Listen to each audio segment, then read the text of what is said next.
move away from there, okay? Hello. Move away.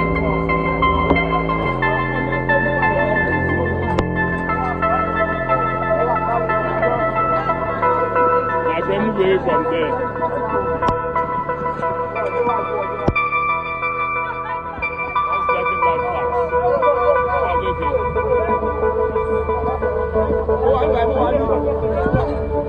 Ẹni kejì ńkọ́ ṣó nìkan ló wà mẹ́rin.